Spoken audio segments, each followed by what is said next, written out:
Here I am at the Magog Downs. There's baby. So yesterday, for some reason the battery's going really quickly. So yesterday I was at this meeting which I uploaded the video of about the C-set busway, and it kind of got me to thinking again about everything that's happened over the last 2 years with the Cambridge Cracker experience, starting from around November 2022, learning about the congestion charge, getting involved with the Mill Road Busgate judicial review, trying my hand at local amateur journalism, and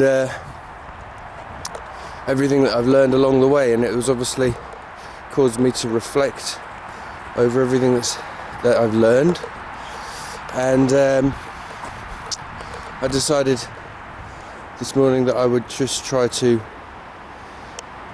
come out and have a walk and a talk, because I think it would be fair to say that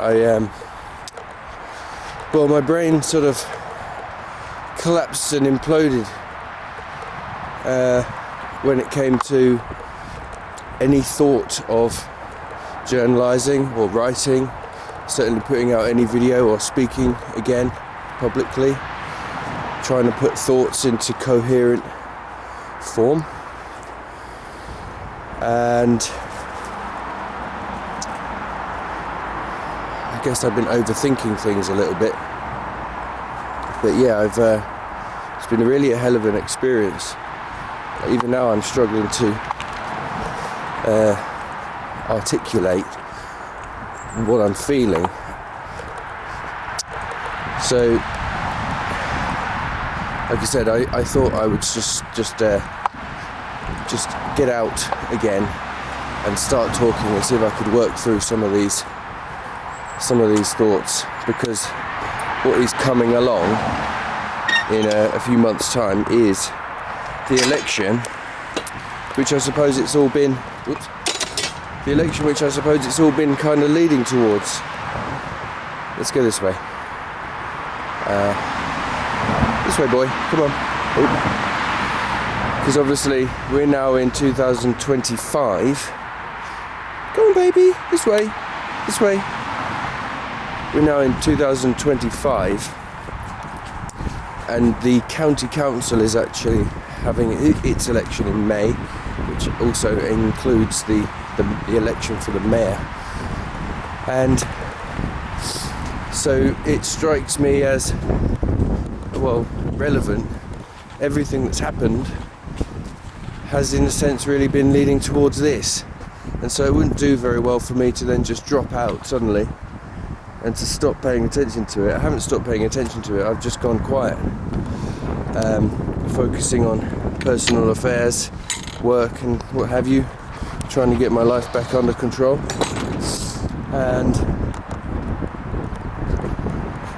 But I went to this meeting last night, and there was Paul Bristow, and there was Brian Milne, and there was James Littlewood from Cambridge Past, Present and Future, and this is the landscape which is under discussion at the moment. And I just wanted to say a few things before I ramble. I mean, this is a ramble. I am literally rambling right now. But on a personal note, for anybody who cares, getting involved with local politics 2 years ago has completely upended, I would even say ruined my life. It's not something which people should get involved with lightly, but it is important. From time to time I feel like every so often, and there's a lot of people who can probably relate, they get burned to such a degree when they can't not get involved. And but when you're doing it for the first time, you're getting involved in local affairs, politics. You don't know how the system works. You don't know how all these various councils interlink. You have no idea the kind of the energy and the mental strain that it's going to put you under. I think that there's obviously a knack. You have to get into it in the long term. You have to learn how to pace yourself. So all of these guys who do it kind of professionally, or I don't know, like long-term campaigners, don't really know how they do it. It's another game completely. I do things very much on a whim, very much kind of the energy's there, let's use it, and when the energy's there I can't do anything. So my work has been a bit sporadic, it comes and goes, but as much as over the last few weeks and months I've tried to kind of turn back away from it all, wishing that I could hopefully try to convince myself that it's over and that I can go again back to my private life. The reality is that it's actually all still going on, and I'm a part of it, not just through the journalism but through my work, through my life, through my loved ones, through where I live. This is Cambridge, and this is the kind of 21st century Cambridge experience, I suppose. It is being developed, and all of that development is causing huge, tremendous strain and backlash and chaos and confusion amongst locals. Let's just walk past this gate here. Ooh, a bit muddy. Watch out, boy. You're going to pull me over. Oh, goodness. It's very slippy, isn't it? It is, yeah. Where is it? It's the top one. Oh, there we go. It's easier through here. Yeah. There you go. Come on, boy. Baby. Oi. I've got some treats. Yeah, well, he's learned these tall things on two legs usually carry treats. Come on then, boy. Come on, baby. Anyway, where was I? Don't really know what I was saying. It's probably going to be the theme of this. Oh yeah, so I was watching my channel back last night, and I was just kind of looking at the breadth and depth that I actually did end up going into it, and I was quite amazed because I can't actually remember doing a lot of that stuff. You're just in the moment, particularly those videos. Every time I made one of those videos, it took me best part of a day. So if a thought strikes you, you're like, oh, I'm going to make a video about that. Suddenly you have to record the thought, gather up all the little bits of imagery, compile them into the editing software, go through it, make sure all the sound levels are connecting properly and everything like that. It takes hours. So just one simple thought. If I was just I thought I would just make a short 10-minute video, 5 hours, and then there's all of the rendering and the uploading and everything like that. And then, of course, after the video is uploaded, you have the descent into madness on social media, which is a completely it's quite all-consuming. It goes into your head, deeply into your brain, and it's not necessarily always pleasant. I think it's a little bit like being addicted. It's a drug addiction because it's got highs and it's got lows. It grips you. You can't sort of keep away from it. When you're not there, it's always on your mind, and it's fun for a while, but then as the grip really takes hold, this way, boy, not going that way, this way, come on, this way. As the grip really takes hold, then you start to realise that this is affecting your personal life, your work, your relationships, your finances.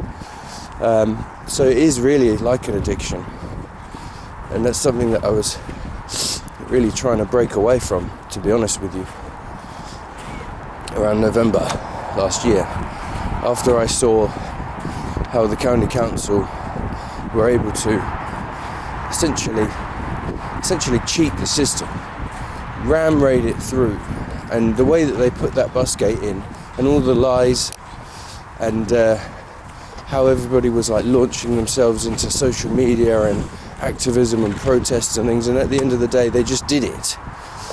I was really affected because I had put my faith into a rational, evidence-based kind of court hearing, which is going to take place, and it's still due to take place in the High Court in June. But I had sort of naively supposed that even the county council would hold themselves in check while the judge did his work. But no, they just did it. And the thing is, I've met so many people. This way, boy. Come on, we're not going in there. I'm not going to walk through the woods at this time. I've met some people along this journey who've told me things which have literally pickled my brain. Things about like South Cambs, the South Cambridge District Council, particularly the North Stowe Council, their shenanigans and goings on, even to the extent of police misconduct and misbehaviour in high office and things, and people being wrongly accused and intimidated and harassed. It gets quite scary. It's quite frightening, and some of the things that you think this shouldn't be happening in England, but it is. It's not only is it disappointing, but it's distressing. So, here, boy, baby, come on. I'm just going to walk around the edge of this field. Come on. Oh, he's got himself to court. Yeah. Have a little treat. Yeah, that's what you like. That's what it's all about at the end of the day. There you go. Come on, keep going. Anyway, so yeah, it's not something that you necessarily. It's not advisable. It's not something that any normal, rational, sane-minded person would actually want to get caught up in. You only get involved in it if you absolutely have to. You know, that was what the catalyst, of course, was the congestion charge. It drove all of these people who were living in isolated spheres, living their day-to-day existence. Everybody was activated and animated into pushing back the political will, which was determined to drape a congestion charge over the whole city, which was such a mad idea. It animated, I think that they got more backlash than they really bargained for, and in the end they had to shelve the idea. But what it did do was draw attention of people who otherwise were not previously aware of actually what's going on in Cambridge. And the GCP, the CPCA, the County Council, the City Council, the CSET busway, C2C busway, Waterbeach busway, and then obviously Oxford Cambridge Arc, and Oxford to Cambridge East-West Rail. I feel like we've gone the wrong way, and that's not just about this particular walk. I mean Cambridge in general. We're going in the wrong direction, and it is being kind of driven and orchestrated by the higher powers. The higher powers, of course, being the university, the big business of the biomedical campus, and other things like that. Let me just stop this while I climb over this fence, because I don't want to be on this side, I want to be on that side. Just a second. Where was I? Yeah, so here I'm next to, on the other side of this road is Bondlebury, which I think I might cut across to, because I think it'll be slightly more well, maybe I won't, but I mean this is a bit slippery and I don't like walking next to a road like this. But this is the basic experience of development in a rural area, nice quiet countryside intersected by a roaring carriageway, which is the sign, is the inevitable pace of development as the humanity expands itself. But I think, just to relate it back to the C-set busway thing and the Better Ways for Busways scenario, which I was at yesterday, they're really lobbying and arguing for a more carefully and sort of conscientiously managed version of development, because if you accept development is happening, is going to happen, the population, there's that guy waving at me, the population is going to expand, you know, not of its own accord, but only because they're determined to build so many houses. The central government is keen to build over 1 million houses in the UK over the next sort of 5 to 10 years, which is quite mad. But anyway, it's beside the point. The point is that I'm saying is the C2C and the C-set busway guys, as well as quite a few other sort of campaign groups here and there and everywhere, you know, Save Honey Hill, they would like, if I can presume to summarise, a more carefully sort of adequate expansion of Cambridge that doesn't completely destroy the thing that it's attempting to develop, which isn't unreasonable and can be done. This is Cambridge after all. It's supposed to be a clever society. I'm not going to go that way. It's supposed to be a society of intelligent people based on rationality and logical thought and fact-based and evidence-based decision-making. You know, it's one of the scientific and intellectual kind of nests of modern civilization, if I will be so bold.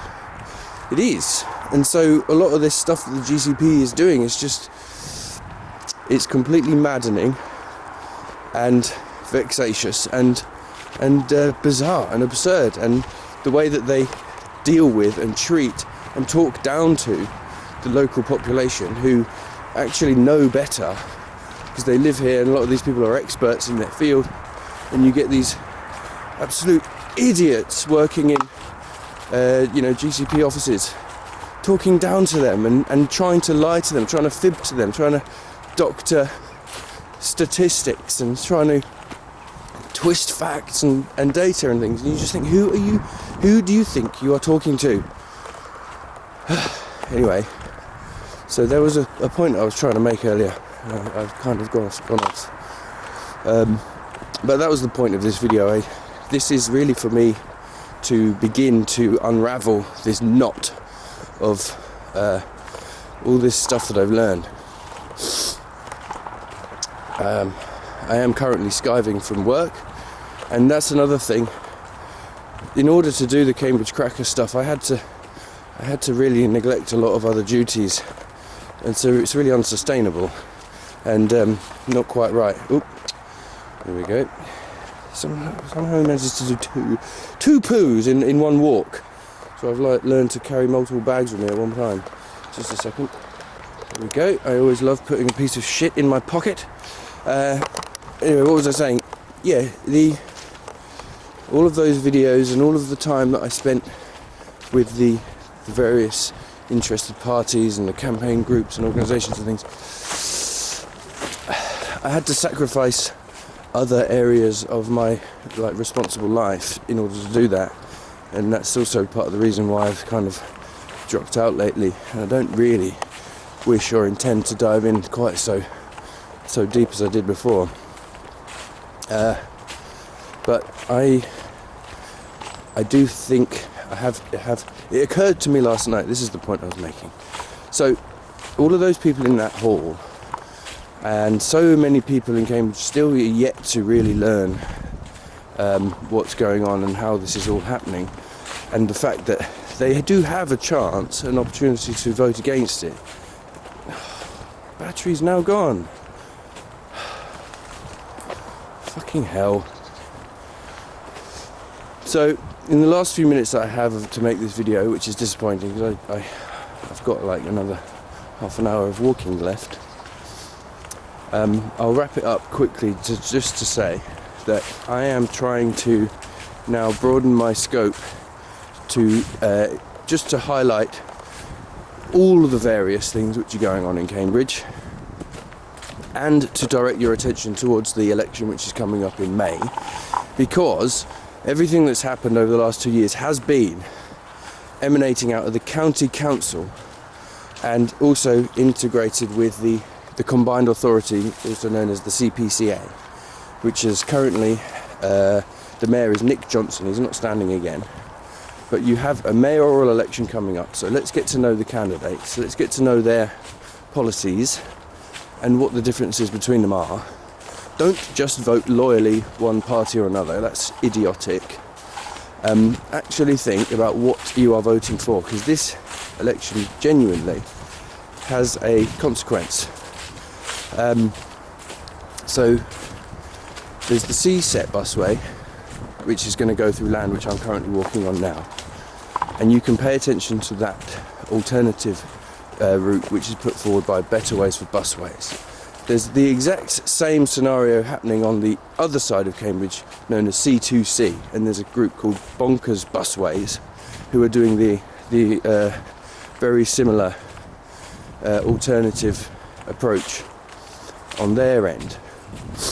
Again, this is a decision made by the county council, so vote on the 1st of May. Whichever way you vote is your choice, of course, but do pay attention to it and vote. And then you've got a whole like multiplicity of developments spotted around Cambridge and within Cambridge and the Cambridgeshire, and all kinds of road policies coming in. Like the county council closing Mill Road Bridge, presuming that it's their responsibility to attempt to somehow improve business and trade for independent businesses, which is not their job. Their job is to manage the roads, which I think they don't do, it would be fair to say. And they spend more time evangelising and kind of trying to turn a mode of transport into a moral virtue, which is again another fucking idiotic thing to do, and not their actual role. Their role is to manage the highways. But that's where the levers of power are, which can control people's lives. So that's where the activist politicians and officers and big powers have kind of gravitated towards, because they've learned how to manipulate the system, pull the levers of power, which are going to control everyday people from moving around. So it is really all about the county council. Say what you like about the GCP, which is really just like an officer kind of, what do you call it? Oh, it's very muddy here. Oh goodness, I'm sliding now. Hang on. Oh dear, this path was not necessarily the right choice. Anyway, I'm trying to condense it now. So I learned the GCP are a joint sort of board of decision making and project delivery, which has been kind of created by a deal which was made in 2015, probably existed in some form before that. But on the board is the County Council, the City Council, the South Cambridgeshire District Council, as well as the university and something called the Business Board, which is a consortium of very high power, very high stakes businesses called Cambridge Ahead, which I've written and talked about briefly, but I've never really gone into depths.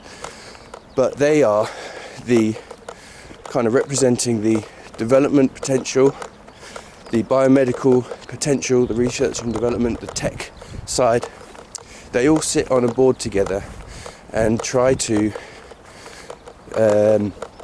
they're trying to build out the infrastructure of Cambridge ready for the next 10, 20, 30 years of development here, to turn Cambridge into a major, even more major than it is. They want to turn it into much more of an actual sort of city with linked up buses and all sorts of things.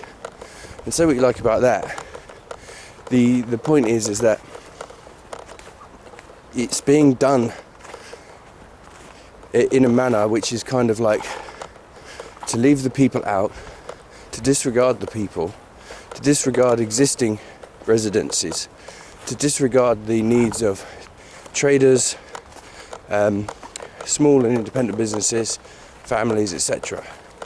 And we can only really speculate, but it seems quite clear to me that it is just being done for that sector of the economy. It's overpowering it. The science, the life sciences, of course there's a lot of big money in that. So,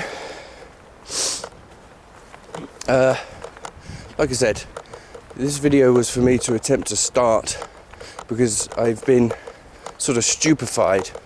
Every time I try to think about something, writing or making a video, my mind instantly implodes. But last night kind of roused me out a little bit, and I thought, well, I better kind of get back into this thing, because otherwise, what would it have all been for? There's a few more months until the election in May. Also tonight, I'm going to go and watch a meeting in the Guildhall with the market traders and the city council representatives who are doing the development known as Civic Quarter, which proposes to halve the size of the market, which is another thing which people are up in arms about. Obviously the market traders themselves feel like they're being talked down to, belittled, overruled, and ultimately they're going to have their livelihoods sort of strangled, if not destroyed completely. And the people who are doing it are so rude, and like gaslighting them and things, essentially trying to sort of fib their way through. What they want to do is half the size of the market, turn it into an open event space, and shrink the existing footprint of it. And the people who are living there, making their living there, are not happy about that, of course, because it's a threat to their lives.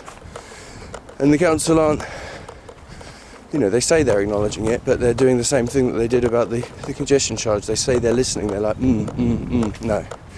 So, and the thing about it is that they're sort of quietly having these meetings in a subgroup with the market traders, none of which are being recorded.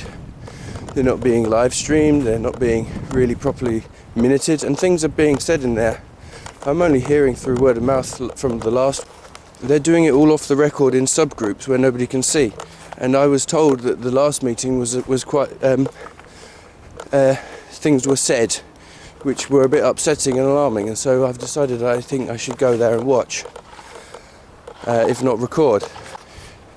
We'll do more of this. I can't talk any longer now. Alright, so. And that down there is Rangeford, new town being built. So it's already begun. You can see one day all of this.